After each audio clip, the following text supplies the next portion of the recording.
Hello, I'm Antonio Mora. This is the newsandnews.com Day in Brief on Friday, February 1st at about 6 p.m. Any immediate negative effects on the economy from the government shutdown sure didn't show up in the January jobs report. On the contrary, it smashed expectations with 304,000 new jobs created, far more than the 170,000 expected. That makes it 100 straight months of job growth. That's the longest uninterrupted stretch ever. Adding to the good news, wages and salaries for American workers rose by 3.1% in the final quarter of 2018. That's the first time in 10 years the figure has topped 3%. If you're looking hard for bad news, the aggregate job creation for November and December was revised downward, and the unemployment rate rose to 4%. The government shutdown is blamed for the latter. Wall Street didn't seem fazed by the news. The Dow rose about 0.25%, posting a 6-week winning streak. The S&P 500 was up slightly, while the Nasdaq dropped a bit. The 2020 election is more than 21 months away, but the race for the Democratic nomination has heated up so quickly that nobody wants to be left behind. Senator Cory Booker of New Jersey is the latest to join a crowded and diverse field. His fellow senator from the Garden State, Robert Menendez, has already endorsed him. Just as the big field of Republican candidates in 2016 seemed to push further and further toward the right in an attempt to appeal to the GOP's base, there's little policy diversity among the Democratic candidates. They seem to be outdoing each other and moving left, with much of the field sharing the same views as Democratic socialist Bernie Sanders. That includes higher taxes, mostly on the wealthy, Medicare for all, and debt-free public college tuition.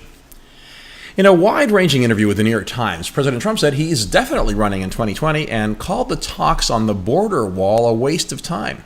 That certainly seems to be the case if you listen to him and Speaker Pelosi, because they're so entrenched in their positions, it's difficult to imagine a compromise, even though some congressional leaders keep trying.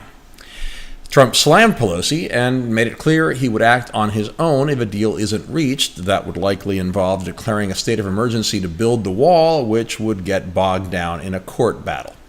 Trump also attacked the investigations against him and insisted Deputy Attorney General Rod Rosenstein assured his lawyers that he is not a target of Special Counsel Mueller's probe. To nobody's surprise, Trump took to Twitter to defend his decision to withdraw troops from Syria and Afghanistan, saying it's time to come home and spend our money wisely.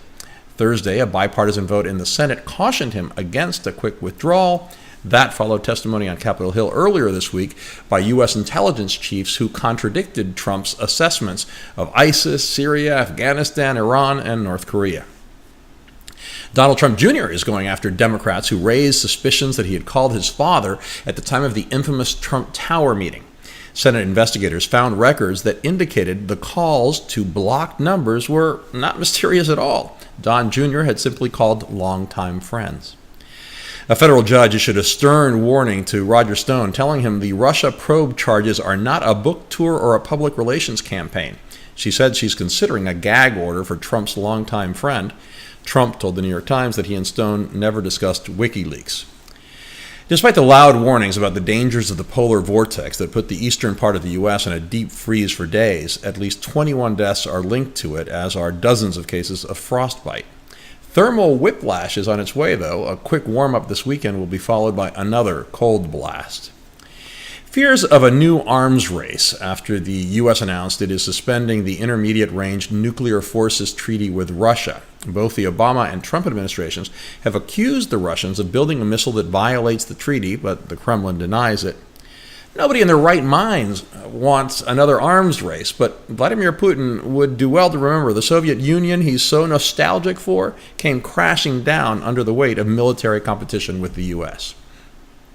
China and the U.S. are hailing progress in talks to prevent a trade war. Trump said it's possible he'll meet Chinese leader Xi Jinping when he travels to Asia for a summit with North Korea's Kim Jong-un.